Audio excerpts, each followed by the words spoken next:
Hindi po dapat tayo magpalunod sa anumang stress na ating pinagdadaanan. You don't have to live a life of anxiety. You don't have to be overwhelmed by the fear that you are feeling right now.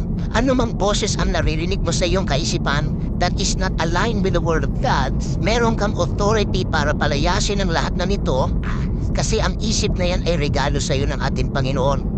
Sasabihin sa iyo ni Satan, nakalimutan ka na ng Diyos at ikaw naman mararamdaman mo yung rejection, mararamdaman mo yung loneliness. Buti pa sa ibang tao may plano ang Diyos pero sa iyo wala. At sasabihin ni Satan sa iyo, wala ka ng kinabukasan.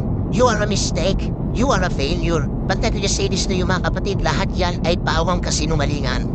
Sapagkat mahal tayo ng Diyos at mamalasakit ang Panginoon sa atin.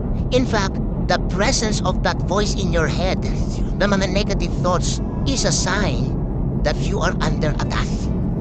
But we thank the Lord, kung may presensya ng kaaway, nandun din ang assurance ng presensya ng ating Panginoon that you can be free from every mental torment that you are facing right now. Na yes, sa iyong pananaw wala ng pag-asa, but with Jesus, there is no hopeless situation. There is no hopeless case in Jesus Christ. Can I get an amen, mga kapatid? Palapakan natin ang ating Panginoon.